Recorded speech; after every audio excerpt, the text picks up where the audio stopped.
Hi friends, welcome to our channel. நம்ம சேனலில் பார்த்திங்கன்னா இப்போது ரீசன்ட் டைமாக குரூப் 1 எக்ஸாமுக்கு படிக்கிறவங்களா இருந்தாலும் சரி, அடுத்து உடனே வரப்போகிற குரூப் 4 எக்ஸாமுக்கு படிக்கிறவங்களா இருந்தாலும் சரி, ப்ரீவியஸ் இயர் கொஷின்ஸ் அனலைஸ் பண்ணி பார்த்துக்கணும் அப்படிங்கிறதுக்காக 2020 நடந்த டிஎன்பிஎஸ்சி எக்ஸாம்ஸில் கேட்கப்பட எக்கனாமிக் கொஷின்ஸ் வந்து 1 by 1 பார்த்துட்டு வந்துட்டோம். அந்த வகையில் இது வரைக்கும் நம்ம பார்த்திங்கன்னா 2020 23 வரைக்கும் பார்த்தாச்சு. 2020, 21, 22, 23 இந்த 4 வருஷத்தில் நடந்த எல்லா டிஎன்பிஎஸ்சி கொஷின்ஸில் இருக்கிற எக்கனாமிக் கொஷின்ஸும் முடிச்சாச்சு.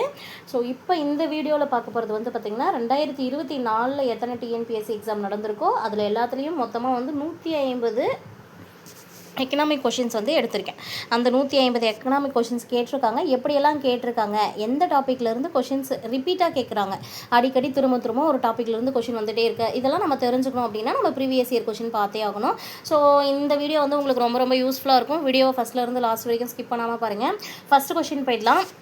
எந்த மாநிலம் உள்நாட்டில் விளையும் பறவைகள் கண் மிளகாய் அல்லது தாய் மிளகாயை அமெரிக்காவிற்கு ஏற்றுமதி செய்திருக்கு அப்படின்னு ஒரு கொஷின் கேட்டிருக்காங்க. சரியா? பாருங்கள், நம்ம இந்தியாவில் இருக்கக்கூடிய ஒரு ஸ்டேட் மட்டும் என்ன பண்ணுறாங்க அப்படின்னா பறவைகள் கண் மிளகாய் அப்படின்னு சொல்லக்கூடிய ஒரு மிளகாய் அல்லது அதுக்கு இன்னொரு பேர் இருக்குது தாய் மிளகாய் அப்படிங்கிறத அமெரிக்காவுக்கு ஏற்றுமதி செய்திருக்காங்க. அது எந்த மாநிலம் அப்படின்னு கேட்குறாங்க. ஆன்சர் மிசோரம். செகண்ட் கொஷின் பாருங்கள். ஜூன் 2022 டேஸ் நகரங்களில் சுத்தம் செய்வதற்கும் அவற்றை குப்பைகள் இல்லாத பகுதியாக்க தமிழ்நாட்டில் இயக்கம் தொடங்கப்பட்டது. அதாவது ஒரு இயக்கம் வந்து தொடங்கியிருப்பாங்க ஜூன் 2022. என்ன ரீசனுக்காக அப்படின்னு பார்த்தீங்கன்னா நகரங்களை சுத்தம் செய்யணும், அதே போல் அவற்றை நகரங்களை வந்து குப்பைகளே இல்லாத பகுதியாக மாற்றணும் அப்படிங்கிறதுக்காக தமிழ்நாட்டில் ஒரு இயக்கம் தொடங்கியிருப்பாங்க. அது என்ன அப்படின்னு கேட்குறாங்க. ஆன்சர் ஆப்ஷன் பி, தூய்மைக்கான மக்கள் இயக்கம். இந்த கேள்வி பாருங்கள். நிதி அமைச்சகத்தின் செலவினத்துறையானது எதை ஏற்படுத்துவதற்கு விரிவான வழிகாட்டு நெறிமுறைகளை மாநிலங்களுக்கு வழங்குகிறது. அதாவது நிதி அமைச்சகம் இருக்கு இல்லையா, ஃபைனான்ஸ் மினிஸ்ட்ரி இருக்காங்கல்ல, அவங்களில் இருக்கக்கூடிய அந்த செலவினத்துறை, அந்த மினிஸ்ட்ரி இருக்குது, அதாவது ஒரு அமைச்சகம் இருக்குது அப்படின்னா அதுலேயே பல்வேறு விதமான துறைகள் வந்து இருக்கும். அதில் ஒரு துறை வந்து செலவினத்துறை அப்படிங்கிற துறை. எந்த துறை? செலவினத்துறை அப்படிங்கிறது எந்த விஷயத்தை ஏற்படுத்துறதுக்காக விரிவான வழிகாட்டு நெறிமுறைகளை மாநிலங்களுக்கு கொடுக்குது அப்படின்னு கேட்குறாங்க. ஒற்றுமை வணிக வளாகம் அப்படின்னு சொல்லக்கூடிய ஒரு விஷயம், அதாவது யூனிட்டி மால் அப்படின்னு சொல்லுவாங்க. நிதி அமைச்சகத்துக்கு கீழே இருக்கக்கூடிய செலவினத்துறை எதை ஏற்படுத்துவதற்கு விரிவான வழிகாட்டு நெறிமுறை மாநிலங்களுக்கு வழங்குது. ஒற்றுமை வணிக வளாகம். அடுத்த கேள்வி. பின் வருவனவற்றுள் இந்தியாவில் மிக குறைவான புகையிலை உற்பத்தியாளர் யாருன்னு கேட்டிருக்காங்க. ஸோ கொடுத்துருக்கிற இந்த ஸ்டேட்டில் இந்தியாவை பொறுத்த வரைக்கும் மிக குறைவான அளவில் புகையிலையை உற்பத்தி செய்வது தமிழ்நாடு. அடுத்த கேள்வி பாருங்கள். கூற்றும் காரணமும் கொடுத்துருக்காங்க. பயனுள்ள பொருளாதார வளர்ச்சி அப்படிங்கிறது வளர்ச்சிக்கான திட்டமிடலை பொறுத்தது தான். அதாவது ஒரு பொருளாதார வளர்ச்சி அப்படிங்கிறது பயனுள்ளதா பயன் இல்லையா அப்படிங்கிறது எதை பொறுத்து இருக்கும் அப்படின்னா வளர்ச்சிக்கான திட்டமிடலை பொறுத்ததாக இருக்கும். அதுக்கான காரணம் என்னவா கொடுத்துருக்காங்க அப்படின்னா பொருளாதார மேம்பாட்டிற்கு காரணம் திட்டமிடுதல் அமைப்பை கொண்டிருப்பது நவீன அரசாங்கத்தின் தரப்பில் கட்டாயமாகிவிட்டது. அதனால் திட்டமிடுதலின் மூலமாக தான் பயனுள்ள பொருளாதார வளர்ச்சி வரும் அப்படின்னு சொல்கிறாங்க. ஸோ இதில் பார்த்திங்கன்னா கூற்று காரணம் இரண்டுமே சரிதான். கூற்று வந்து காரணம் வந்து பார்த்திங்கன்னா அந்த கூற்றுக்கு சரியான விளக்கமாக இருக்குது. அடுத்த கேள்வி பாருங்கள். வேலை நிறைவு நிலை என்பது எந்த வகையான வேலையின்மையை உள்ளடக்கியது அப்படின்னு கேட்டிருக்காங்க. அதாவது ஒரு வேலை நிறைவு நிலை அப்படின்னா வேலை முழுமையாக கிடைக்கப்பட்ட நிலை அப்படிங்கிறது எந்த மாதிரியான வேலையின்மையை குறிக்கும் அப்படின்னா பிறழ்ச்சி கால வேலையின்மையில் தான் இந்த வேலை நிறைவு நிலை அப்படிங்கிறது கிடைக்கும். அடுத்தது, நீடித்து நிலைக்கும் பசுமை புரட்சியின் உட்கருத்துக்கள் என்ன அப்படின்னு கேட்குறாங்க. பசுமை புரட்சி அப்படிங்கிறது பார்த்திங்கன்னா உணவு உற்பத்தியை வந்து அதிகப்படுத்துறதுக்காக கொண்டு வரப்பட்டது தான். இந்த நீடித்து நிலைக்கக்கூடிய பசுமை புரட்சியுடைய உட்கருத்துக்களாக சொல்லப்படுவது வந்து குறைந்த இடுபொருட்களில் அதிகமான உற்பத்தி. அதாவது நம்ம வந்து ஒரு முதலீடு வந்து கம்மியாக போடுறோம் ஆனால் லாபம் அதிகமாக வருதுன்னு சொல்கிறோம் இல்லையா, அந்த மாதிரி தான் இடுபொருட்கள் அப்படின்னா விதைக்கிறோம் இல்லையா, அது வந்து குறைவாக விதைத்தா கூட அதோடைய உற்பத்தி திறன் வந்து அதிகமாக இருக்கணும். அதே போல் புதுப்பிக்கத்தக்க சக்திகளை தான் பயன்படுத்தணும். மண்வளம் பாதுகாப்பதற்கான சுற்றுச்சூழலை வந்து பேணணும் அப்படிங்கிறது தான். இதில் நிலம் துண்டாக்கப்படுவதை தடுத்தல் அப்படிங்கிற ரீசனுக்காக கிடையாது. மேக்ஸிமம் பார்த்திங்கன்னா பசுமை புரட்சி அப்படிங்கிறது உற்பத்தியை அதிகப்படுத்துறது, அது புதுமையான சக்திகளை புதுப்பிக்கத்தக்க சக்திகளை பயன்படுத்துவது, மண்வளத்தை பாதுகாப்பது, இதெல்லாம் தான் அதில் வரும். ஸோ 1, 2, 3 இது 3 தான் சரி.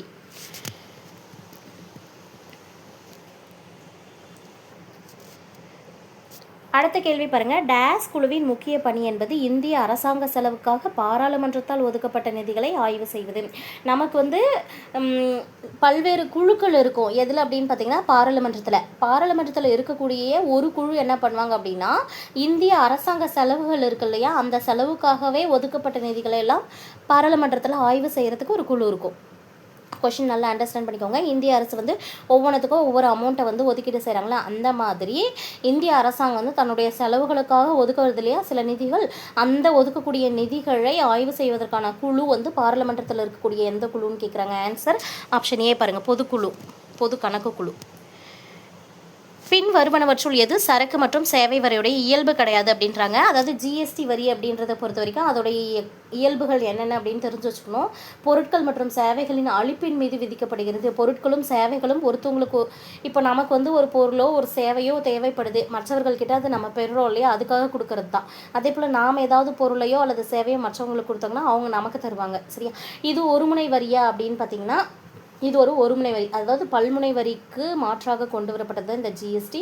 உள்ளீடுகளின் மீதான வரி வரவு இதில் உள்ளது. அதாவது அதுக்கு இடுபொருட்கள், இப்போ வந்து ஃபார் எக்ஸாம்பிள் ஒரு டீ இருக்குன்னு வச்சுக்கோங்களேன், டீக்கு என்னெல்லாம் தேவைப்படும், டீ தூள் தேவைப்படும், சர்க்கரை தேவைப்படும், பால் தேவைப்படும். இந்த மாதிரி இதில் இருக்கக்கூடிய இடுபொருட்களுக்கு கூட இந்த டீ தூள் பால் இது எல்லாத்துக்கும் சேர்த்துக்கான வரி கூட வந்து அந்த பயன்படுத்துகிறாங்க இல்லையா, இறுதி நிலை நுகர்வோர் இருக்காங்க இல்லையா, அவங்க வந்து செலுத்த வேண்டிய மாதிரி இருக்கும். அதுதான் சொல்கிறாங்க. இதில் அடங்காதது தயாரிப்பாளர்கள் வாங்கக்கூடிய அந்த மூலப்பொருட்களின் மீது வரி கிடையாதுன்னு சொல்கிறாங்க. ஆக்சுவலாக ஒரு பொருளை தயாரிக்கிறதுக்காக ஒரு மூலப்பொருள் வாங்குறோம்னா அதுக்கு வரியும் இருக்கும், கிடையாதுன்னு கொடுத்துருக்கனால இது மட்டும் அதில் இயல்பு கிடையாது. இந்த கேள்வியை பாருங்கள். இந்திய ரிசர்வ் வங்கி மலிவு பண கொள்கையை பின்பற்ற முடிவெடுத்தால் அதன் விளைவாக என்ன ஆகும் அப்படின்னு கேட்குறாங்க. வங்கியோடைய வட்டி வீதத்தை வந்து குறைக்கும். என்ன சொல்கிறாங்க, இந்திய ரிசர்வ் வங்கியை பொறுத்த வரைக்கும் மலிவு பண கொள்கையை பின்பற்ற முடிவெடுக்கிறாங்க அப்படின்னா அதன் விளைவாக வங்கி வட்டி வீதத்தை குறைக்கும்.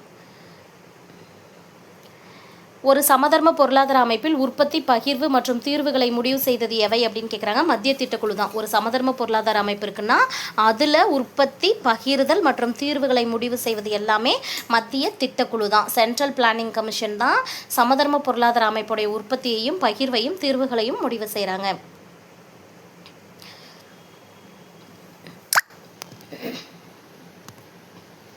அடுத்தது வந்து பார்த்திங்கன்னா திட்டங்களையும் அதோடைய எந்தெந்த இதுக்காக கொடுக்கப்படுது அப்படிங்கிற இதையும் நம்ம மேட்ச் பண்ணுவோம். திருமண உதவித்தொகை அந்த பேர் சரியா.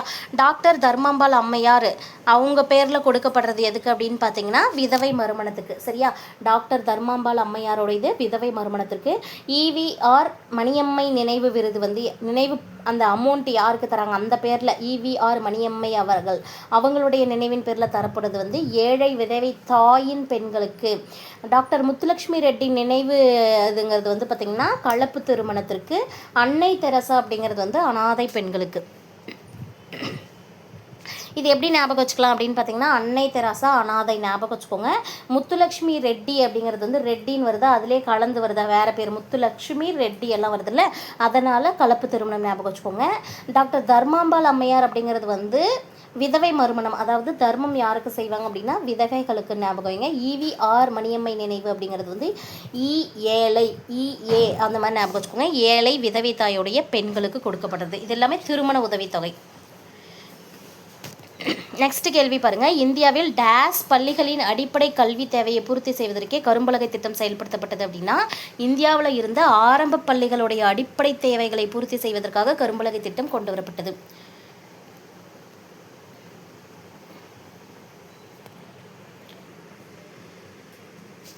தமிழ்நாடு மாநில மனித மேம்பாட்டு அறிக்கை 2017 மாவட்ட வாரியாக வறுமை மற்றும் வருவாய் நிலையில் கீழே இருக்கக்கூடியது எது அப்படின்னு கேட்குறாங்க. ஸோ இங்கே வந்து மனித மேம்பாட்டு அறிக்கை அப்படிங்கிறது ஒவ்வொரு ஆண்டும் வெளியிடப்படும். அந்த மாதிரி 2017 வெளியிடப்பட்ட அறிக்கையில் மாவட்ட வாரியாக பார்க்கும்போது வறுமையும் அதிகமாக இருக்கும், வருவாயும் ரொம்ப கீழ்நிலையில் இருக்கும். அது வந்து எங்கன்னு பார்த்தீங்கன்னா அரியலூரில். அடுத்த கேள்வி, தமிழகத்தில் அறிமுகப்படுத்தப்பட்டுள்ள மக்கள் போர்ட்டலின் நோக்கம் என்ன? தமிழ்நாட்டில் வந்து பார்த்திங்கன்னா மக்கள் போர்ட்டல் அப்படின்னு சொல்லிட்டு ஒரு போர்ட்டல் இன்ட்ரோ பண்ணியிருக்காங்க. அந்த தமிழகத்தில் அறிமுகப்படுத்தப்பட்டிருக்கிற இந்த மக்கள் போர்ட்டலுடைய நோக்கம் எதுக்காக அப்படின்னு பார்த்திங்கன்னா மாநில அளவிலான முழுமையான குடியிருப்போர் தரவுகளை மின்னணு முறையில் நிர்வகிக்கணும் அப்படிங்கிறதுக்காக. சரியா, மாநில அளவில் ஃபுல்லாக இருக்கக்கூடிய அந்த குடியிருப்பவர்களுடைய மொத்த தரவுகளையும் மின்னணு முறையில் நிர்வகிப்பதற்காகவே இந்த தமிழகத்துடைய மக்கள் போர்ட்டல் வந்து உருவாக்கப்பட்டிருக்கு.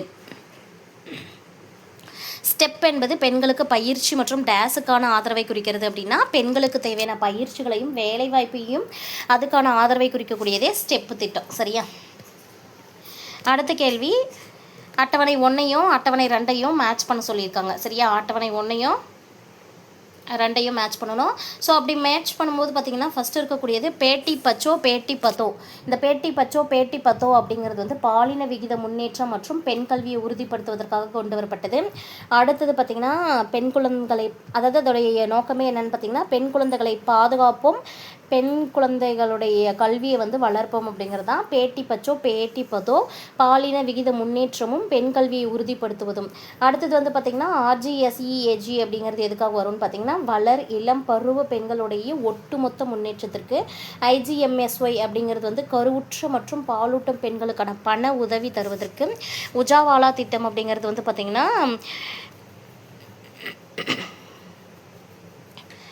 இழிவணிக தொடர்பு தடுப்பூசி. இழிவணிக தொடர்பு தடுப்பூசி உஜாவாலா திட்டம் அப்படிங்கிறது. நெக்ஸ்ட் கேள்வி, ஏற்றுமதி தயாரிப்பு குறியீடு 2020 படி தமிழ்நாட்டில் ஏற்றுமதி மேம்பாட்டு கொள்கைக்கு ஒரு எடுத்துக்காட்டு எது அப்படின்னு கேட்டிருக்காங்க. எந்த மாதிரியான ஏற்றுமதி கொள்கைக்கு எடுத்துக்காட்டுனா தொழிற்சாலைகளுக்கான துறை வாரியான ஏற்றுமதி திட்டங்கள் தான் இதுக்கான எடுத்துக்காட்டாக இருக்குது. தொழிற்சாலைகளுக்கு துறைவாரியான ஏற்றுமதி திட்டங்கள். ஏற்றுமதி தயாரிப்பு குறியீடு 2020 படி தமிழ்நாட்டில் ஏற்றுமதி மேம்பாட்டு கொள்கைக்கு எதுக்கு எடுத்துக்காட்டு? தொழிற்சாலைகளுக்கு துறைவாரியான ஏற்றுமதி திட்டங்கள். ஞாபகம் வச்சுக்கோங்க. நெக்ஸ்ட் கேள்வி பாருங்கள், பொருட்களையும் புவிசார் குறியீடுக்கான இடங்களையும் மேட்ச் பண்ண சொல்லியிருக்காங்க. சரியா? பொருட்கள் புவிசார் குறியீடுகளுக்கான இடங்களை மேட்ச் பண்ணணும். மஞ்சள் அப்படிங்கிறது வந்து பார்த்திங்கன்னா எதுக்கு வரும்? ஈரோடு. அடுத்தது வீணை அப்படிங்கிறது பார்த்திங்கன்னா தஞ்சாவூர், மலைப்பூண்டு அப்படிங்கிறது கொடைக்கானல், கண்டாங்கிச்சாலை வந்து காரைக்குடி. ஸோ இதை மேட்ச் பண்ணும்போது நமக்கு என்ன வரும் அப்படின்னு பார்த்திங்கன்னா ஆப்ஷன் சி 2, 1, 4, 3 அப்படிங்கிறது தான். அடுத்த கேள்வி, IPOP திட்டம் அப்படிங்கிறது வயதானவர்களுக்கு பின்வருவனவற்றை கொடுத்து தரத்தை மேம்படுத்துது அப்படின்னு கேட்குறாங்க. ஃபஸ்ட்டு இருக்கிறது மட்டும்தான், வயதானவர்களுக்கு தங்குமிடமும் மருத்துவ பராமரிப்பும் தருவதே இந்த IPOP திட்டத்துடைய நோக்கம். அடுத்த கேள்வி, தமிழ்நாட்டில் முதல் மகளிர் சபை கூட்டம் எப்போது நடைபெற்றதுன்னு ஒரு கொஷின் இருக்குது. 12 ஜனவரி 2014. தமிழ்நாட்டில் ஃபஸ்ட்டு மகளிர் சபை கூட்டம் எப்போது நடைபெற்றது?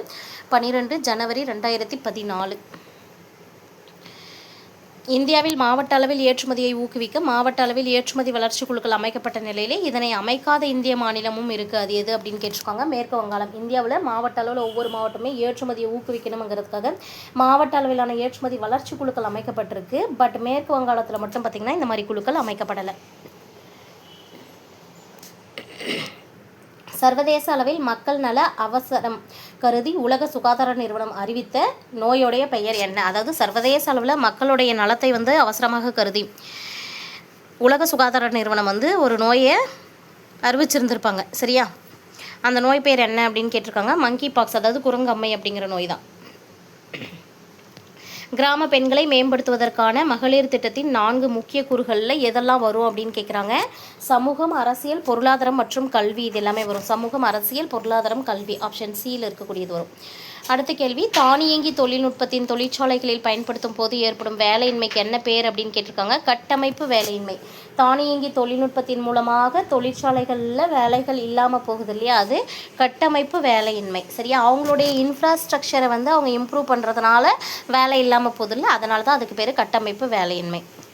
நீலகிரி தமிழ்நாட்டின் குறைந்த மக்கள் தொகை கொண்ட மாவட்டம். இது தமிழ்நாட்டின் வடமேற்கு பகுதியில் அமைந்துள்ளது அப்படின்னு கேட்டிருக்காங்க. ஆக்சுவலாக பார்த்திங்கன்னா நீலகிரி தமிழ்நாட்டில் குறைந்த மக்கள் தொகை கொண்ட மாவட்டம் தான். இது சரியானது. தமிழ்நாட்டுடைய வடமேற்கு பகுதியில் வந்து இருக்குது அப்படின்னு சொல்கிறாங்க. அதுவும் சரியானது தான். ஆனால் இதுதான் கூற்ற சரியாக விளக்குதா அப்படின்னா கிடையாது. இது விளக்கம் வந்து பொருந்தலை. அடுத்த கேள்வி பாருங்கள். கூற்று காரணம் தான். 1921 மக்கள் தொகை வளர்ச்சி கட்டுக்குள்ளாக இருந்தது. இந்த காலகட்டத்தில் பிறப்பு மற்றும் இறப்பு விகிதம் கிட்டத்தட்ட சமமாக இருந்தது. இதனால தான் அப்படின்னு சொல்கிறாங்க. ஸோ கூற்று மற்றும் காரணம் இரண்டுமே சரி மற்றும் சரியான விளக்கம் ஆப்ஷன் பி தான் சரியான ஆன்சர். முழுவதும் ஒன்றிய அரசின் நிதியளிப்பில் உருவான பொது பயன்பாட்டு மத்திய திட்டம் எந்த துறைக்காக ஏற்படுத்தப்பட்டது அப்படின்னு கேட்டிருக்காங்க. ஆன்சர் பார்த்திங்கன்னா பால் மற்றும் பால் சார்ந்த பொருட்களுக்கு, ரத்தினங்கள் மற்றும் நகைகளுக்காக. பாருங்கள், ரத்தினங்கள் மற்றும் நகைகளுக்காகவே முழுவதுமாக ஒன்றிய அரசின் நிதியளிப்பில் உருவான பொது பயன்பாட்டு மத்திய திட்டம் ஏற்படுத்தப்பட்டது. இந்தியாவின் மிகப்பெரிய காற்றாலை தமிழ்நாட்டில் எந்த மாவட்டத்தில் இருக்குன்னு கொஷின் கேட்டிருக்காங்க. முப்பந்தல், கன்னியாகுமரி மாவட்டத்தில் உள்ள முப்பந்தலில் தான் இந்தியாவிலேயே மிகப்பெரிய காற்றாலை இருக்குது. அடுத்த கேள்வி பாருங்கள். இந்தியாவின் வாழ்வாதாரம் வேளாண்மையை முன்னிட்டே உள்ளது. அத்தகைய வேளாண்மையின் இருப்பு அதிகமாக சார்ந்திருப்பது எதை அப்படின்னு கேட்டிருக்காங்க. தென்மேற்கு பருவக்காற்று. ஸோ இந்தியாவுடைய வாழ்வாதாரமானது வேளாண்மையை முன்னிட்டு தான் இருக்குது. அந்த மாதிரியான வேளாண்மையோட இருப்பு அதிகமாக இருக்கிறது தென்மேற்கு பருவமழையை சார்ந்து தான் இருக்குது. அதுவே தமிழ்நாட்டுக்குன்னு ஸ்பெசிஃபை பண்ணி கேட்டாங்கன்னா வடகிழக்கு பருவமழை ஞாபகம் வச்சுக்கோங்க. கீழ் காண்பவர்களுள் கூலி பொருட்களின் வளர்ச்சி உத்தி மாதிரியை சமர்ப்பித்தவர் யாருன்னு கேட்குறாங்க. ஆன்சர் CN வக்கீல் மற்றும் PR பிரமானந்தா அவர்கள். ICRI SAT டேஸோடு தொடர்புடையது அப்படின்னு கேட்டிருக்காங்க. வறண்ட நில விவசாயத்தோடு தொடர்புடையது. 2011 மக்கள் தொகை கணக்கீட்டின்படி இந்தியாவில் %, முக்கிய தொழிலாளர்கள் வேளாண்மை மற்றும் அதன் துணைத்துறைகளில் பணியாற்றாங்க அப்படின்னு சொல்லியிருக்காங்க. சென்சஸ் எடுக்கும்போது பார்த்தீங்கன்னா 2011 சென்சஸ் பேஸ் பண்ணி சில கொஷின்ஸ் அடிக்கடி கேட்பாங்க. இந்தியாவில் எத்தனை சதவீத மக்கள் முக்கிய தொழிலாளர்களாக வேளாண்மை மற்றும் அதன் துணைத்துறைகளில் வேலை செய்தாங்கன்னு கேட்குறாங்க. வேளாண்மை மற்றும் துணைத்துறைகளில் 48.9% மக்கள் வேலை செய்திருப்பாங்க 2011 சென்சஸ் படி. வேளாண்மையின் வணிக மையம் என்று எதனால் அழைக்கப்படுகிறது அப்படின்னு கேட்குறாங்க. சந்தையுடைய விற்பனையின் காரணமாக வேளாண்மையின் வணிக மையம் என்று அழைக்கப்படுவது சந்தையின் விற்பனை தான். தமிழ்நாடு ஒரு கண்டுபிடிப்பு அடிப்படையிலானது. டேஸ் உற்பத்தி மற்றும் சேவையில் வலுவான செயல்திறன் கொண்டது. தமிழ்நாடு கண்டுபிடிப்பு அடிப்படையிலான பொருளாதார உற்பத்தியையும் சேவையையும் வலுவானதாக இருக்கிறது. டேஸ் தமிழ்நாட்டின் 2வது மிகப்பெரிய ரயில் நிலையம் மற்றும் தமிழ்நாட்டின் பரபரப்பான ரயில் நிலையங்களில் ஒன்றுன்னு கொடுத்துருக்காங்க. திருச்சிராப்பள்ளி சந்திப்பு தான். Answer option C. கூற்று காரணம் கொடுத்துருக்காங்க பாருங்கள். அத்தியாவசிய பண்டங்களின் விலையை தொடர்ந்து அதிகரித்து வருகிறது. இது ஏழை மக்களின் வாங்கும் ஆற்றலை பாதிக்கிறதுன்னு கொடுத்துருக்காங்க. ஸோ A மற்றும் R இரண்டுமே சரிதான். ஆனால் R அப்படிங்கிறது Aவுக்கு சரியான விளக்கம் கிடையாது.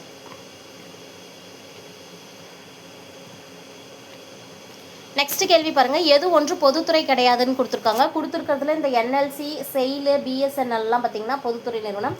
டிஸ்கோ அப்படிங்கிறது பொதுத்துறை நிறுவனம் கிடையாது. 1954ஆம் ஆண்டு முதலில் பண்டங்கள் மற்றும் பணிகள் வரியை அமல்படுத்திய நாடு கேட்குறாங்க. அதாவது ஃபஸ்ட்டு GSTயை அமல்படுத்துறது 1954 பிரான்ஸு. சுய உதவி குழுக்கள் என்ற தலைப்பில் சரியான வாக்கியங்கள் எது அப்படின்னு கேட்டிருக்காங்க. சுய உதவி குழுக்களை பொறுத்த வரைக்கும் ஃபர்ஸ்ட் வாக்கியத்தை பாருங்கள். பெரும்பாலான சுய உதவி குழுக்கள் 10 to 20 பெண் உறுப்பினர்களை கொண்டுள்ளது. ஸோ புக்கில் பார்த்தீங்கன்னா 11th ஸ்டாண்டர்ட் எக்கனாமிக் புக்கில் சுய உதவி குழுக்கள் அப்படிங்கிறதுல இந்த லைன் அப்படியே இருக்கும்.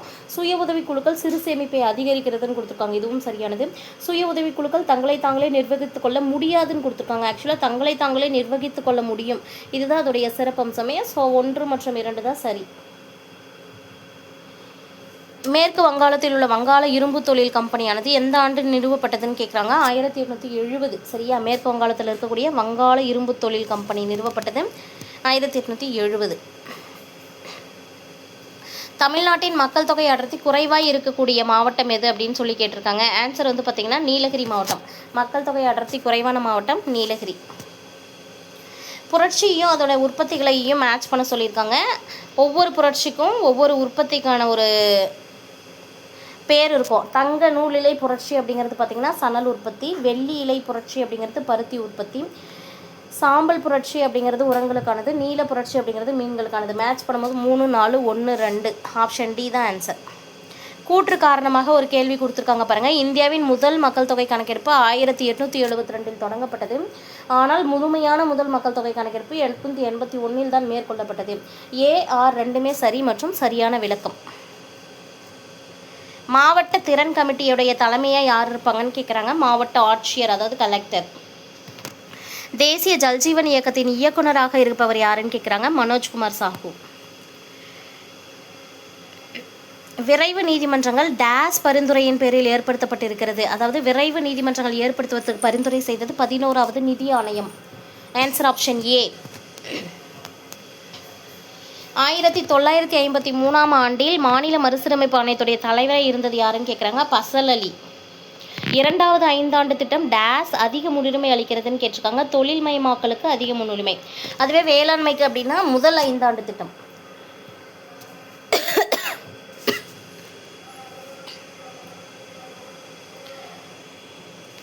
இந்தியாவில் நிதி கொள்கை வடிவமைக்கப்படுவது பின்வருவனவற்றில் எதுன்னு கேட்குறாங்க. இந்தியாவுடைய நிதி கொள்கையை வடிவமைக்கிறது யாருன்னு பார்த்தீங்கன்னா நிதி அமைச்சகம், மினிஸ்ட்ரி ஆஃப் ஃபைனான்ஸ். HYVPயின் உயர் விளைச்சல் வகை திட்டத்தில் கீழ்கண்டவற்றில் எந்த பயிர் உணவு பயிர் கீழ் வர்றதில்லன்னு கேட்குறாங்க. கரும்பு. மத்திய மதிப்பு கூட்டப்பட்ட வரி மற்றும் சேவை வரிகளின் புதிய வரியோட பேர் தான் பண்டங்கள் மற்றும் பணிகளின் மீதான வரி. Answer goods and service taxes, GST. பண்டங்கள் மற்றும் பணிகள் மீதான வரி தான் மத்திய மதிப்பு கூட்டப்பட்ட வரி மற்றும் சேவை வரிகளுக்கு பதிலாக இருக்கக்கூடிய புதிய வரியுடைய பெயர். இந்திய திட்டமிடல் ஆணையத்தின் தலைவர் யாருன்னு கேட்டிருக்காங்க. பிரதம மந்திரி. மக்கள் பங்கேற்பு சார்ந்த திட்டமிடல் அப்படிங்கிறது எந்த 5 ஆண்டு திட்டத்தில் முன்மொழியப்பட்டது அப்படின்னு முன்னிலைப்படுத்தப்பட்டதுன்னா 9ஆம் 5 ஆண்டு திட்டம். நீடித்த வளர்ச்சிக்கான இலக்குகளில் SDG அப்படின்னு சொல்கிறாங்க இல்லையா, சஸ்டைனபிள் டெவலப்மெண்ட் கோல்ஸு, அதோடைய செயல்பாடுகளுக்காக அதை கண்காணிப்பதற்காக முதன்மை நிறுவனம் எதுன்னு கேட்குறாங்க. நிதி ஆயோக். நீடித்த வளர்ச்சிக்கான இலக்குகள் அதே கொஸ்டின் தான் பாருங்கள், நிதி ஆயோக் தான் அதுக்கு ஆன்சரு. தமிழ்நாட்டில் அமைக்கப்பட்ட முதல் பெருநிறுவன மருத்துவமனை எதுன்னு கேட்குறாங்க. அப்போலோ மருத்துவமனை தான். வளர்ச்சி விகிதத்தின் அடிப்படையில் இலக்கை அடையாத 5 ஆண்டு திட்டங்கள்லாம் எதுன்னு கேட்குறாங்க. இலக்கை அடையாதது அப்படின்னு பார்த்தீங்கன்னா 2ஆம் 5 ஆண்டு திட்டம், 3ஆம் 5 ஆண்டு திட்டம், 4ஆம் 5 ஆண்டு திட்டம்.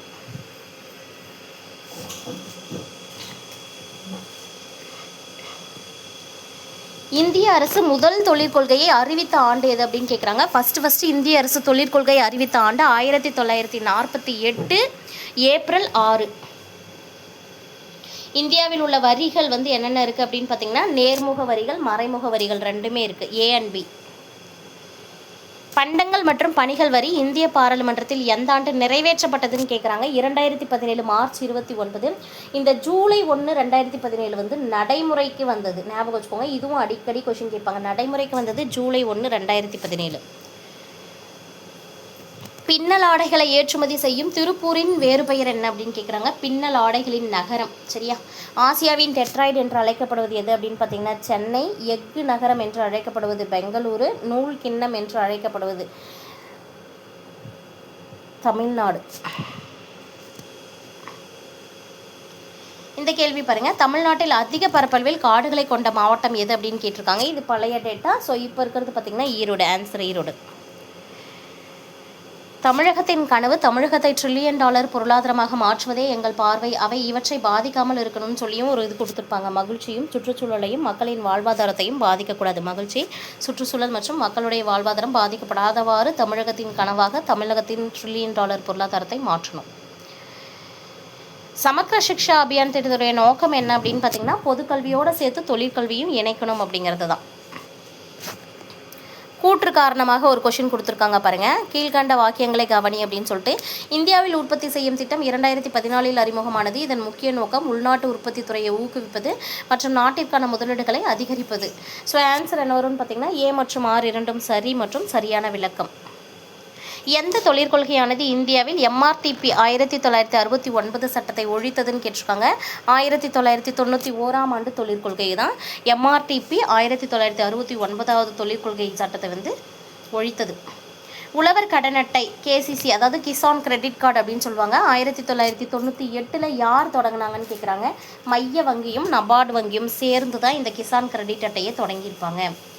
மத்திய கல்வி அமைச்சகம், இதற்கு முன் மனிதவள மேம்பாட்டு அமைச்சகம், நம் நாட்டின் கல்விக் கொள்கைகளையும் திட்டங்களையும் வகுத்து நடைமுறைப்படுத்தி வருகிறதுன்னு கொடுத்துட்டாங்க. கூற்றுல காரணத்தில் மத்திய கல்வி அமைச்சகம் கல்விக்கான வரவு செலவு திட்டத்தை முடிவு செய்கிறது அப்படின்னு கொடுத்துருக்காங்க. ஸோ ஆன்சர் பார்த்தீங்கன்னா A மற்றும் R இரண்டும் சரி மற்றும் சரியான விளக்கம். இதில் பாருங்கள், ஆதி திராவிடர்கள் இருக்காங்க இல்லையா, அந்த ஆதி திராவிடர்கள் மற்றும் பழங்குடியின மக்களுடைய ஒட்டுமொத்த வளர்ச்சியை மேம்படுத்துவதற்காக பல்வேறு நலத்திட்டங்கள் 2020-24ஆம் ஆண்டுக்கான வரவு செலவு மதிப்பீட்டில் எத்தனை ரூபாய் கோடிகள் ஒதுக்கீடு செய்யப்பட்டதுன்னு கேட்குறாங்க. 3512.85 கோடி ஒதுக்கீடு செய்யப்பட்டது. எந்த நாட்டில் 2023ஆம் ஆண்டு 49வது G20 உச்சி மாநாடு நடைபெற்றது அப்படின்னு கேட்குறாங்க. ஜப்பான். 1855 மேற்கு வங்காள மாநிலத்தில் உள்ள டேஸ் என்னும் ஊரில் நவீனமயமாக்கப்பட்ட சணல் தொழிற்சாலை முதல் முறையாக உருவாக்கப்பட்டதுன்னு கேட்குறாங்க. ஆன்சர் ரிஷ்ரா.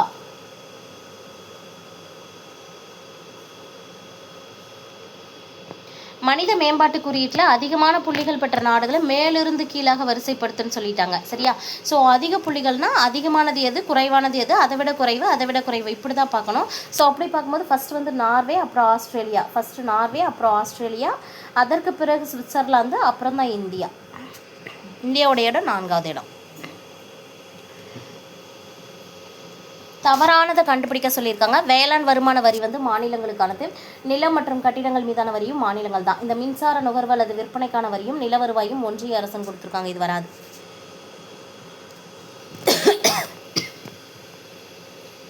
நித்தி ஆயோக்கின் நிர்வாக தலைவர் யாருன்னு கேட்டிருக்காங்க. சரியா? நித்தி ஆயோக்குடைய நிர்வாக தலைவராக இருப்பவர் அதன் துணைத் தலைவர். கூற்று காரணம் கொடுத்துருக்காங்க பாருங்கள். பொருளாதாரத்தில் பொதுவான மந்த நிலை இருந்த போதிலும் சிமெண்ட் உற்பத்தி மற்றும் நுகர்வு தொடர்ந்து வளர்ந்து வருகிறது. இந்தியா மிகப்பெரிய சிமெண்ட் உற்பத்தியாளர்களில் ஒன்று மற்றும் உலகின் முதல் இடத்தில் உள்ளதுன்னு கொடுத்துருக்காங்க இல்லையா? இது தவறு. ஸோ ஏதான் சரியானது, ஆர் வந்து தவறானது. 2022-23 ஆண்டிற்கான தமிழ்நாட்டின் மொத்த மாநில உள்நாட்டு உற்பத்தி, அதாவது ஜிஎஸ்டிபி அப்படின்னு சொல்லுவாங்க, அதே காலகட்டத்தில் இந்தியாவுடைய ஜிடிபி வளர்ச்சி விகிதமாக இருந்த 7.24% எதிராக எத்தனை சதவீதம் வளர்ந்ததுன்னு கேட்குறாங்க. 8.19%. 2022-23 தமிழ்நாட்டில் மொத்த உள்நாட்டு உற்பத்தியானது அதே காலகட்டத்தில் ஜிடிபி வளர்ச்சி விகிதமாக இருந்த 7.24%, 8.19% வளர்ச்சி அடைந்தது. அடுத்த கேள்வியும் கூற்று காரணம் தான். மங்களமாலை திட்டம் 2012-13 அறிமுகப்படுத்தப்பட்டது. இதற்கான காரணம் அனாதை பெண்களுக்கு தகுந்த மணமகன் கிடைக்க வழிவகை செய்கிறது. இதில் வந்து பார்த்திங்கன்னா ஏ மற்றும் ஆர் இரண்டுமே சரி. ஆர் என்பது ஏவுக்கு சரியான விளக்கம். அடுத்தது சரியானதை தேர்ந்தெடுக்க சொல்லி நமக்கு ஒரு 4 இது கொடுத்துருக்காங்க. சரியா? மேட்ச் இட் பண்ணிட்டு இதில் ஹிக்ஸ் ஜேஆர் அப்படிங்கிறவங்க வந்து பார்த்திங்கன்னா வருவாய் சேமிப்பு மற்றும் நுகர்வோர் நுட்ப கோட்பாடு தான் ஹிக்ஸு. அடுத்தது ஜான் மோனாட் கீன்ஸ் அப்படிங்கிறவங்க வந்து பணம் மற்றும் வட்டி வேலைவாய்ப்பு கோட்பாடு. ஜேம்ஸ் டியசன்ட்ரி அப்படிங்கிறவங்க வந்து பார்த்திங்கன்னா 2143. ஒரு டைம் இதை ரீகால் பண்ணிக்கலாம் இருங்க. 2143 இப்படி தான் வரணும். ஹிக்ஸு பார்த்திங்கன்னா வர்த்தக சுழற்சி கோட்பாடு.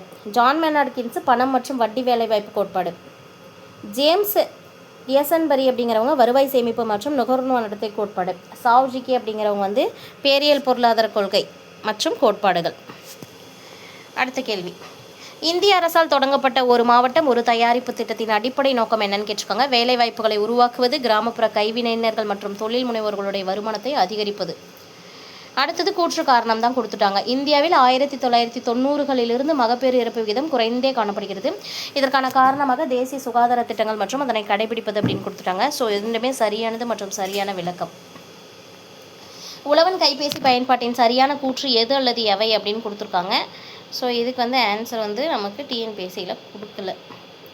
பண மசோதா பாராளுமன்றத்தின் 2 அவைகளிலுமே அறிமுகப்படுத்தப்படுகிறது. காரணம் பாராளுமன்றத்தின் கீழ் சபை மக்களால் தேர்ந்தெடுக்கப்பட்ட அமைப்புன்னு கொடுத்துட்டாங்க. ஸோ ஏ அப்படிங்கிறது தவறு. பண மசோதா வந்து பாராளுமன்றத்தோடைய 2 அவையிலும் அறிமுகப்படுத்துவாங்களா? கிடையாது. மக்களவையில் மட்டும்தான் அறிமுகப்படுத்த முடியும். ஸோ ஃபஸ்ட்டு தவறு, ஆறு தான் சரி. 1919 திட்ட கமிஷன் பணிக்குழு மேற்கொண்ட நகர்ப்புற வறுமை மதிப்பீட்டின்படி ஒரு மாதத்திற்கு தனிநபர் நுகர்வு செலவு எவ்வளவா இருக்கும்னு கேட்குறாங்க. 56.7 ரூபாய். பின்வரும் நிகழ்வுகளை காலவரிசைப்படுத்துன்னு கொடுத்துருக்காங்க. இதில் வந்து பார்த்திங்கன்னா இதுலேயும் வந்து இவங்களுக்கே வந்து ஆன்சர் இது எது தப்பாக கொடுத்துருப்பாங்க. அதனால இது மாதிரி கொடுத்துருக்காங்க. ஜவஹர் ரோஸ்கர் யோஜனா, தேசிய ஊரக வேலைவாய்ப்பு உறுதி திட்டம், இந்திரா ஆவாஸ் யோஜனா, சிறு விவசாயிகள் வளர்ச்சி ஏஜென்சி.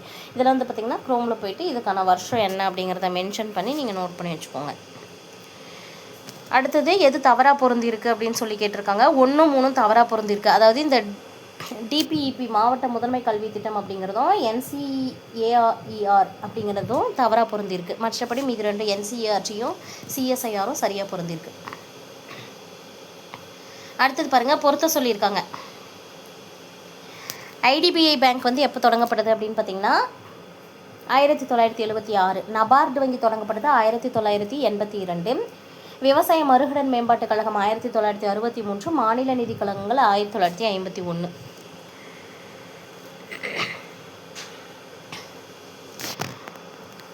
பாருங்க, இந்திய பதிவாளர் ஜெனரலால் நடத்தப்பட்ட 2011 மக்கள் தொகை கணக்கெடுப்பின்படி நாட்டின் மொத்த விவசாய தொழிலாளர்களுடைய எண்ணிக்கை 2001 234.1 பில்லியன் தொழிலாளர்கள் அப்படிங்கிறதுலேருந்து 2011 எவ்வளவா மாறுச்சுன்னு கேட்குறாங்க.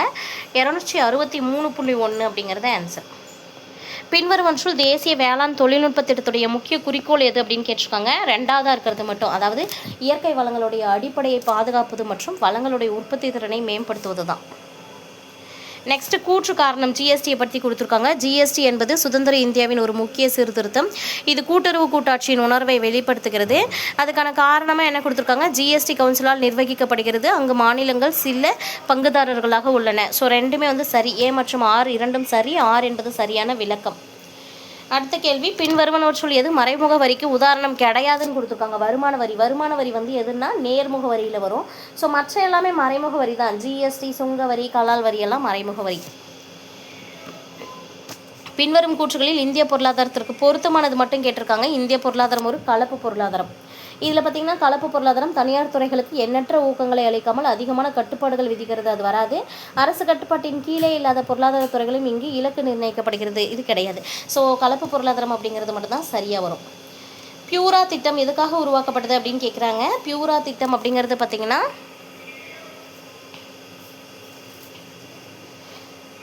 விவசாயம் மற்றும் உணவு பதப்படுத்துதல், நாட்டின் அனைத்து பகுதிகளுக்கான உறுதியான தரமான மின்சக்தி, அனைவருக்கும் கல்வி மற்றும் சுகாதாரம், இதற்காக உருவாக்கப்பட்டது பியூரா மாடல். பின் வருவனவற்றுள் 2019-20 பதிவு செய்யப்பட்ட விகிதங்கள் என்ன அப்படின்னு கேட்டிருக்காங்க. இதில் வந்து பார்த்திங்கன்னா மொத்த உள்நாட்டு சேமிப்பு 30.9%, முதலீடு 32.2%. ஆன்சர் ஆப்ஷன் 1 இருக்கிறது மட்டும்தான் சரி. ஆப்ஷன் ஏ தான் ஆன்சர். மனித வளர்ச்சி அறிக்கை 2010 பல பரிமாண வறுமை குறியீட்டில் அறிமுகப்படுத்தப்பட்ட பரிமாணங்கள் என்னென்ன அப்படின்னு கேட்டிருக்காங்க. ஆரோக்கியம், கல்வி மற்றும் வாழ்க்கை தரம், இது மூணுமே. இந்த ஹெச்டிஐக்கு 3 குறியீடு இருக்கும். இந்த பல்பரிமாண குறியீடுக்கும் 3 குறியீடு இருக்குது. ஹெச்டிஐ ப்ளஸ் பல்பரிமாண வறுமை குறியீடு, இது ரெண்டுத்துக்குமே 3 இருக்கும். அதை ஞாபகம் வச்சுக்கோங்க. ஆரோக்கியம், கல்வி, வாழ்க்கை தரம் வந்து பல்பரிமாண வறுமை குறியீடு. நித்தி ஆயோக் குறியீட்டின்படி சுகாதார குறியீட்டு அறிக்கையில் தமிழ்நாட்டுடைய நிலை என்ன அப்படின்னு கேட்டிருக்காங்க. 3வது நிலையில் இருக்குது. தமிழ்நாடு தொழில் வளர்ச்சி கழகம், அதாவது டிட்கோ அப்படின்னு சொல்லக்கூடிய என்ற ஒரு முகமை கீழ்காணும் தொழிலை வளர்க்கவே உருவாக்கப்பட்டது. கனரக மற்றும் நடுத்தர தொழில்கள். பொறுத்துக்கு கொடுத்துருக்காங்க. தமிழ்நாட்டில் உள்ள சுகாதார அமைப்புகளை அதன் ஆண்டிற்கு பொருத்தமாக பொருத்த சொல்லியிருக்காங்க. அதுவும் சரியாக பொருந்திருக்கிறது எது மட்டும்தான் கேட்குறாங்க. தமிழ்நாடு மாநில கிராமப்புற சுகாதார திட்டம் 2005, தமிழ்நாடு பொது சுகாதார திட்டம் 1939, இது 2 தான் சரியாக பொருந்திருக்கு. 1 மற்றும் 2.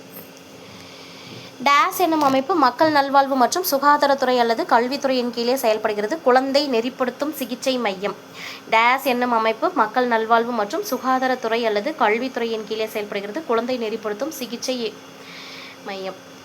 அடுத்த கேள்வி, தேசிய நிறுவன தரவரிசை கட்டமைப்பானது டேஸ் மாதமும் ஆண்டும் தொடங்கப்பட்டது. தேசிய நிறுவன தரவரிசை கட்டமைப்பு அப்படிங்கிறது செப்டம்பர் 29, 2015 தொடங்கப்பட்டது. நெக்ஸ்ட் ஒரு பொறுத்துக்கு தான் கொடுத்துருக்காங்க பாருங்க. துறை நிபுணர்களை பொருத்தணும். எந்தெந்த துறையோட எந்தெந்த துறை நிபுணர்கள் இருக்காங்க அப்படிங்கிறத பொருத்தணும். சமூகவியலாளர் அப்படிங்கிறதுல எது வரும்னு பார்த்தீங்கன்னா சார்பிழப்பு அப்படிங்கிறது வரும். சார்பிழப்பு துறையை சமூகவியலாளர். மத நிபுணர்கள் வந்து அடிப்படை மற்றும் ஒத்துழைவாதிகளின் வன்முறை. அரசியல் அறிவியலாளர்கள் அப்படிங்கிறது அதிகார போராட்டம். மார்க்சியர்கள் அப்படிங்கிறது பொருளாதார இழப்பு. So answer option A. இது பாருங்கள், முதலமைச்சரின் பெண் குழந்தைகள் பாதுகாப்பு திட்டம் தொடர்பாக எது சரியானதுன்னு கேட்டிருக்காங்க. நமக்கு மொத்தம் 3 சென்டென்ஸ் கொடுத்துருக்காங்க. பெண்கள் 18 வயதிற்கு பின்பு திருமணம் செய்ய ஊக்குவிப்பது. 2 பெண் குழந்தைகளுடன் குடும்ப கட்டுப்பாடு விதிகளை பின்பற்ற பெற்றோர்களை ஊக்கப்படுத்துவது. பெண் குழந்தைகளுக்கு சமூக மற்றும் நிதி அதிகாரம் வழங்குதல். இது எல்லாமே சரியா. கீழ்கண்டவற்றில் எது வேளாண் சார்ந்த தொழிற்சாலை கிடையாது அப்படின்னு கேட்டிருக்காங்க. சிமெண்ட் உற்பத்தி ஆலை வந்து வேளாண் சார்ந்த தொழிற்சாலை கிடையாது. சர்க்கரை ஆலை, உரம் மற்றும் ஆடை, இது எல்லாமே வந்து வேளாண் சார்ந்த தொழிற்சாலைகள் தான். மத்திய அரசு நிதியுதவியுடன் தமிழ்நாட்டில் செயல்படும் பொதுத்துறை நிறுவனத்தின் பெயரை குறிப்பிடுக அப்படின்னு கொடுத்துருக்காங்க. Madras fertilisers limited. ஃபெர்டிலைசர்ஸ் இருக்காங்க இல்லையா, மெட்ராஸ் ஃபெர்டிலைசர்ஸ், அவங்க தான் மத்திய அரசு நிதியுதவியோட தமிழ்நாட்டில் செயல்படக்கூடிய பொதுத்துறை நிறுவனம். தொழிற்சாலை மற்றும் அதன் மாவட்டத்தை குறிப்பிட சொல்லியிருக்காங்க. பெல் நிறுவனம் வந்து எங்கே இருக்குது அப்படின்னு பார்த்தீங்கன்னா பெல் திருச்சியில் இருக்குது. சரியா. பெல் திருச்சி. ஹெச்எஃப்எல் அப்படிங்கிறது வந்து பார்த்திங்கன்னா கோயம்புத்தூரில் இருக்கக்கூடியது. ஹெச்பிஎல். என்எல்சி வந்து லிக்னைட் கார்பரேஷன் கடலூர். ஐஎஃப்சி வந்து சென்னை. தமிழ்நாடு மாநில மனித மேம்பாட்டு அறிக்கை 2017 படி பாலின சமமின்மை குறியீட்டில் முதல் நிலையில் இருக்கக்கூடிய மாவட்டம் நீலகிரி. மக்கள் தொகையிலேயும் முதல் நிலையில் இருக்குது. பாலின சமமின்மையிலையும் முதல் நிலையில் இருக்குது. ஆரோக்கியத்திற்கான செலவினங்கள் எதன் உருவாக்கம் மற்றும் கட்டமைப்புக்கானது அப்படின்னு கேட்குறாங்க. உற்பத்தி திறன் மிக்க தொழிலாளர்களுடைய சக்திக்கு தான் இந்த ஆரோக்கியத்திற்கான செலவினங்கள் உருவாக்கப்படுகிறது. மனித மூலதன உருவாக்கத்தில் மோசமாக பாதிக்கப்படும் குடும்ப வகை எது? பெரிய குடும்பங்கள். அடுத்து பாருங்கள், மூலதன சந்தை நீண்ட கால நிதி கருவிகளுடன் தொடர்புடையது, பணச்சந்தை குறுகிய கால நிதி கருவிகளுடன் தொடர்புடையதுன்னு கொடுத்துருக்காங்க. மூலதன சந்தை நீண்ட கால நிதி கருவிகளோடு, பணச்சந்தை குறுகிய கால நிதி கருவிகள். ஆன்சர் ஆப்ஷன் ஏ, ரெண்டுமே சரியானது தான். அதிக பிறப்பு வீதம் மற்றும் குறைந்து செல்லும் இறப்பு விகிதம் என்னும் நிலை இந்தியா போன்ற மக்கள் தொகை அதிகமாக உள்ள நாடுகளில் உருவாகும் விளைவு எவ்வாறு இருக்கும்னு கேட்குறாங்க. சார்ந்திருக்கும் மக்கள் விகிதம் அதிகமாகும். தமிழ்நாடு கடன் ஈட்டுறுதி திட்டம் சிறு குறு நடுத்தர நிறுவனங்களின் கடன் இதை கொண்டு வழங்குகிறது. சொத்து உத்தரவாதம் இல்லாமல் வழங்குகிறது.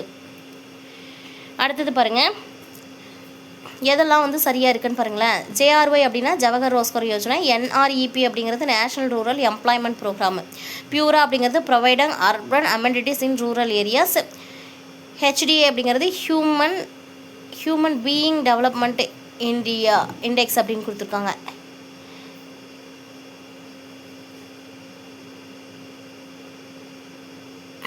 ஸோ இதில் 1, 2 தான் சரியானது. கூற்று காரணம் கொடுத்துருக்காங்க. ஜிஎஸ்டி என்பது முழு நாட்டிற்கும் உண்டான ஒரு மறைமுக வரி. ஜிஎஸ்டி என்பது தனிநபரிடமும் இந்த பிரிக்கப்படாத குடும்பத்திலும் மற்றும் நிறுவனத்திலும் விதிக்கப்படும் வசூலிக்கப்படுகிறது. ஸோ இது வந்து பார்த்திங்கன்னா நமக்கு ஃபஸ்ட்டு இருக்கிறது சரி, கூற்று சரி, காரணம் தவறு. ஞாபகம் வச்சுக்கோங்க. கொடுக்கப்பட்டுள்ள அரசின் வேலைவாய்ப்பு திட்டங்களை காலவரிசைப்படுத்த சொல்லிட்டாங்க. ஸோ ஜேஆர்ஒய் எப்போ, கிராமப்புற இளைஞர்களுக்கு சுய வேலைவாய்ப்பு, இந்த மாதிரி இயர் போட்டு நீங்கள் இதை மென்ஷன் பண்ணிங்கன்னா ஆன்சர் என்ன வரும்னு பார்த்தீங்கன்னா 3, 1, 4, 2. திட்ட கமிஷனின் நோக்கங்கள் குறித்து பின்வரும் கூற்றுகளில் எது உண்மை அப்படின்னு கேட்குறாங்க. 1, 2 மற்றும் 3 கொடுத்துருக்கிற 3மே தான். முழு வேலைவாய்ப்பை அடைவது, வருமானம் மற்றும் செல்வ ஏற்றத்தாழ்வுகளை குறைப்பது, தேசிய மற்றும் தலா வருமானத்தை அதிகப்படியாக அடைவது. தமிழக அரசால் செயல்படுத்தப்படும் அத்திக்கடவு அவிநாசி திட்டம் குறித்து பின்வரும் கூற்றுகளில் எது உண்மை அப்படின்னு கேட்குறாங்க. 1, 3 தான் சரி. அதாவது பவானி ஆற்றிலிருந்து உபநீர் எடுக்கப்பட்டு இந்த திட்டத்திற்கு பயன்படுத்தப்படுது. ஈரோடு, திருப்பூர் மற்றும் கோயம்புத்தூர் மாவட்டங்களில் வறட்சியான பாதிக்கப்பட்ட பகுதிகளுக்கு நிலத்தடி நீரை மேம்படுத்துவதற்காக இந்த திட்டம் கொண்டு வரப்பட்டது. அடுத்தது பொறுத்துக. இதில் என்ன கேட்டிருக்காங்கன்னா சரியாக எது இணைக்கப்பட்டிருக்குன்னு கேட்டிருக்காங்க. 2, 3. அதாவது ஆயுஷ்மான் பாரத் திட்டம் மருத்துவம் தொடர்பானது. துவாரகா விரைவுச்சாலை வந்து முதல் உயர்த்தப்பட்ட 8 வழி அனுபவ கட்டுப்பாட்டு விரைவுச்சாலை. அடுத்தது தவறான விடையே தான் தேர்ந்தெடுக்க சொல்லியிருக்காங்க. இங்கே தவறாக மேட்ச் பண்ணப்பட்டிருக்கிறது எதுன்னு பார்த்தீங்கன்னா 1, 2, 3 இன்கரெக்ட். அதாவது ஃபஸ்ட்டு, செகண்ட், தேர்டு லாஸ்ட்டாக இருக்கக்கூடியது மட்டும்தான் சென்ட்ரல் கன்சியூமர் ப்ரொடெக்ஷன் அத்தாரிட்டி, அதாவது மத்திய நுகர்வோர் பாதுகாப்பு ஆணையுரிமை, அதுதான் கரெக்டாக இருக்குது. புதுமை பெண் திட்டத்தின் மூலமாக மாணவிகளின் வங்கி கணக்கில் நேரடியாக பணம் செலுத்துவதற்கான பயன் என்ன அப்படின்னு கேட்டிருக்காங்க. அரசு உயர்கல்வி நிறுவனங்களில் மாணவிகளின் சேர்க்கை விகிதம் அதிகரிக்கப்படுகிறது. சமீபத்தில் செயல்திறன் வெளியான நமஸ்தே இணைப்பு முகப்பு அப்படிங்கிற துறையோட தொடர்புடையது எது அப்படின்னு கேட்குறாங்க. அதாவது பாரம்பரியமான மருத்துவ முறை தான் வந்து இந்த நமஸ்தே அப்படிங்கிறதோட தொடர்புடையதாக இருந்தது. அடுத்தது பாருங்கள், கீழ்கண்டவற்றில் மிகவும் பொருந்தி இருக்கிறது எது அப்படின்னு கேட்டிருக்காங்க. எல்லாமே சரியாக தான் பொருந்தி இருக்குது. செஸ் அப்படிங்கிறது வந்து சிறப்பு பொருளாதார மண்டலம். டிஎன்எஸ் தமிழ்நாடு மாநில தழுவி பகுதி நெட்வொர்க்கு. டிஎன்எஸ்டிசி அப்படிங்கிறது தமிழ்நாடு மாநில தரவு மையம். டிஆர்சி அப்படிங்கிறது பேரிடர் மீட்பு மையம். இதெல்லாம் வந்து பார்த்திங்கன்னா நீங்கள் எப்படி இது பண்ணணும்னா அதை இங்கிலீஷில் படித்து வச்சுக்கணும். Cessna special economic Jones. டிஎன்-SWAN அப்படிங்கிறது Tamil Nadu state white area network. TNSTC Tamil Nadu state data centre. TRC disaster recovery centre. 2030க்குள் 1 trillion பொருளாதாரம் அப்படிங்கிற இலக்கை அடைய தமிழ்நாடு எவ்வளவு சதவீத ஆண்டு வளர்ச்சியை தக்க வைத்துக் கொள்ள முடியும்னு கேட்குறாங்க. 18%. குட்டி ஜப்பான் என்ற சிவகாசியை அழைத்தவங்க யாருன்னு கேட்குறாங்க. ஜவஹர்லால் நேரு. முதலமைச்சரின் பெண் குழந்தைகள் பாதுகாப்பு திட்டம் எந்த ஆண்டு தொடங்கப்பட்டது? 1992. பின்வருவனவற்றில் சட்டங்கள் அல்லது திட்டங்கள் தொடர்புடைய வருடங்களோடு சரியாக பொருத்த சொல்கிறாங்க. சரியா? இதில் இந்திய தொழிற்சாலைகளுக்கான சட்டம் 1926, தமிழ்நாடு முதியோர் ஓய்வூதிய திட்டம் 1962. ஸோ 3, 4. இந்திய அரசின் குழந்தைகள் சட்டம் அப்படிங்கிறது 1960. வயதானவர்களுக்கான மாநில கொள்கை 2006. மேட்ச் பண்ணும்போது 2, 3, 4, 1, 2. 2011ஆம் ஆண்டில் டேஸ் மாவட்டம் தமிழகத்திலேயே அதிக எழுத்தறிவு விகிதம் கொண்டு 91.75% இருக்குது அப்படின்னு கேட்குறாங்க. கன்னியாகுமரி. அனைத்து ஊரக அண்ணா மறுமலர்ச்சி திட்டம் புத்துயிர் பெற்ற திட்டம் எந்த காலத்தில் செயல்படுத்தப்பட்டது? 2006லிருந்து 11. ஆகஸ்ட் 25, 2023 அன்று 17 லட்சம் மாணவர்கள் பயன்பெறும் வகையிலான மாநில அரசுடைய முதன்மையான தமிழ்நாடு முதலமைச்சர் காலை உணவு திட்டம் எந்த வகுப்பு வரை விரிவுபடுத்தப்பட்டது? 1 முதல் 5. பின்வருவனற்றுள் மனித வளர்ச்சி குறியீட்டின் அளவீடு எது அப்படின்னு கேட்குறாங்க. பிறக்கும் போது ஆயுட்காலம். பின்வருவனற்றில் எது அல்லது எவை சமூக நீதியை மேம்படுத்துதுன்னு பார்த்தீங்கன்னா பொருளாதார சமவாய்ப்பு, வேலை பகிர்வில் சமவாய்ப்பு, கல்வியில் சமவாய்ப்பு, எல்லாமே. Answer option D. பின்வருவனவற்றுள் எது சரியாக இணைக்கப்பட்டுள்ளதுன்னு கேட்டிருக்காங்க. யூனிசெஃப் அப்படிங்கிறது பார்த்திங்கன்னா உலகளாவிய நோய் தடுப்பு திட்டத்திற்கான ஒரு உதவி செய்வதற்கு. அதே சிடா அப்படிங்கிறது வந்து பார்த்திங்கன்னா குடும்ப தன்மை கவுன்சிலுக்கான குருட்டுத்தன்மை கவுன்சிலுக்கு தேசிய திட்டம். தேர்ட் ஒன்னாக இருக்கிறது வந்து பார்த்திங்கன்னா குடும்ப நல திட்டம். இது வந்து பார்த்திங்கன்னா ஃபோர்த் ஒன்னாக இருக்கிறது பல்வகை மருத்துவ சிகிச்சை உதவி.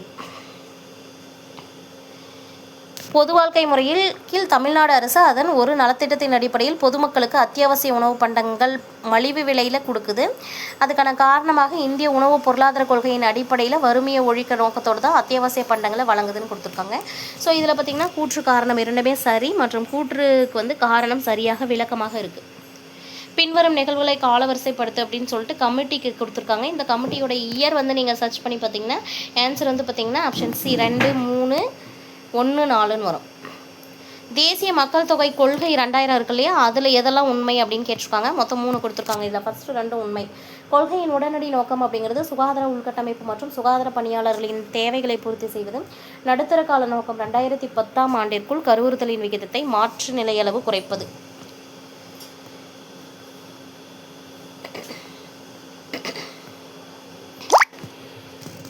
கீழ்காண்பவர்களில் யார் நித்தி ஆயோக்கின் ஆளும் குழுவின் ஒரு பகுதியாக இல்லை அப்படின்னு கேட்குறாங்க.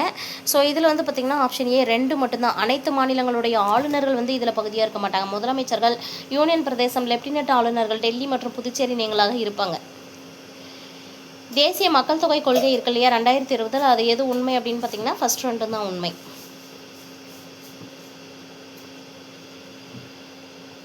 அடுத்த கேள்வி பாருங்கள். பசுமை காலநிலை நிதி அப்படின்னு சொல்லிட்டு ஒன்று கொடுத்துருக்காங்க. அதை பேஸ் பண்ணி எதில் சரியானதுன்னு கேட்குறாங்க. 2, 3 தான் சரியானது. அதாவது இது வந்து பார்த்திங்கன்னா இது சிங்டோ மாவட்டம், இன்ஷியம், தென்கொரியாவோடு சம்மந்தப்பட்டது. இந்தியாவில் நபார்டால் நிர்வகிக்கப்படுகிறது. இது 2 தான் சரியானது. கூற்று காரணம் கொடுத்துட்டாங்க. கருவளமானது தமிழ்நாட்டில் மிக குறைவாக உள்ளது. இம்மாநிலமானது 80% படிப்பறிவை கொண்டுள்ளதுன்னு கொடுத்துருக்காங்க. ஸோ இதில் கூற்று சரி, காரணம் தவறு. கூற்று காரணம் 2மே சரி மற்றும் சரியான விளக்கம் அப்படின்னு வரணும். கருவளமானது தமிழ்நாட்டில் மிக குறைவாக உள்ளது. இந்த மாநிலத்தில் 80% படிப்பறிவு இருக்கிறதுனால தான் இது வந்து சாத்தியம்னு சொல்கிறாங்க. சரிதான். விவசாயிகளுக்கு பிரதம மந்திரி விருது ஆய்வகத்திலிருந்து நிலத்திற்கு அப்படிங்கிற முழக்கம் எது மேம்படுத்துது அப்படின்னு கேட்குறாங்க. 2யும் 4யும். அதாவது வேளாண் உற்பத்தியை மேம்படுத்துது, நாட்டிற்கே உணவு தரத்துக்கு உற்பத்தியை மேம்படுத்துது. மத்திய சமூக நல மையம் டேஸின் கீழே பதிய பெற்றது அப்படின்னு கேட்டிருக்காங்க. அதற்கு ஆன்சர் பார்த்திங்கன்னா இந்திய நிறுவன சட்டத்தின் கீழ் பதியப்பட்டது. உடல்நல மேம்பாடு தொடர்பான செயலி எது அப்படின்னு கேட்டிருக்காங்க. ஆரோக்கிய சேது. பொறுத்துக்க கொடுத்துருக்காங்க. பின் வருவனவற்றை சரியாக பொறுத்துன்னு சொல்லிட்டாங்க. கிராமப்புற நில மற்றவர்களுக்கு வேலைவாய்ப்பு உத்தரவாத திட்டம் எப்போது கொண்டு வரப்பட்டதுன்னு பார்த்தீங்கன்னா 1983. மகாராஷ்டிரா வேலைவாய்ப்பு உத்தரவாத திட்டம் 1972. தேசிய கிராமப்புற வேலைவாய்ப்பு திட்டம் 1980. இந்திரா ஆவாஸ் யோஜனா 1993. நாடு முழுவதும் கோவிட்-19 பாதிப்புகளை அதிகரித்த போதிலும் 2022 ஜனவரி மாதத்திற்கு மொத்த ஜிஎஸ்டி வசூல் எவ்வளோன்னு கேட்டிருப்பாங்க. ஸோ ரூபாய் 1,40,986 கோடி. 5 ஆண்டு திட்டங்கள் வந்து பொறுத்திருக்காங்க. இதில் சரியான இணையை தேர்வு செய்ய சொல்லியிருக்காங்க. சரியான இணை எதுன்னு பார்த்தீங்கன்னா 2ஆவதாக இருக்கிறதும் 3ஆவது இருக்கிறதும். அதாவது 2வது 5ஆண்டு திட்டம் மகளன் ஆஃபீஸ் அப்படிங்கிறதும் 4வது 5ஆவது திட்டம் அசோக் ருத்ரமேனன் அப்படிங்கிறதும் சரியானது.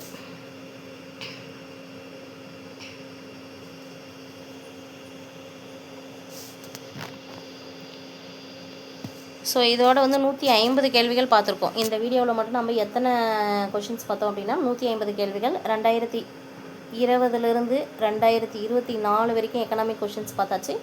இதே நெக்ஸ்ட் நம்ம என்ன பார்க்க போகிறோம் அப்படின்னா 2020, 21, 22, 23, 24 மொத்தம் 5 வீடியோவாக ஸ்ப்ளிட்டப் பண்ணி 2020லிருந்து 2024 வரைக்கும் நடந்த எல்லா கொஷின்ஸ்லையும் இதே போல் பாலிட்டி கொஷின்ஸ் பார்க்க போகிறோம். 5 வீடியோவில் 5 இயரோட தான் கவர் பண்ண போகிறோம். Thank you.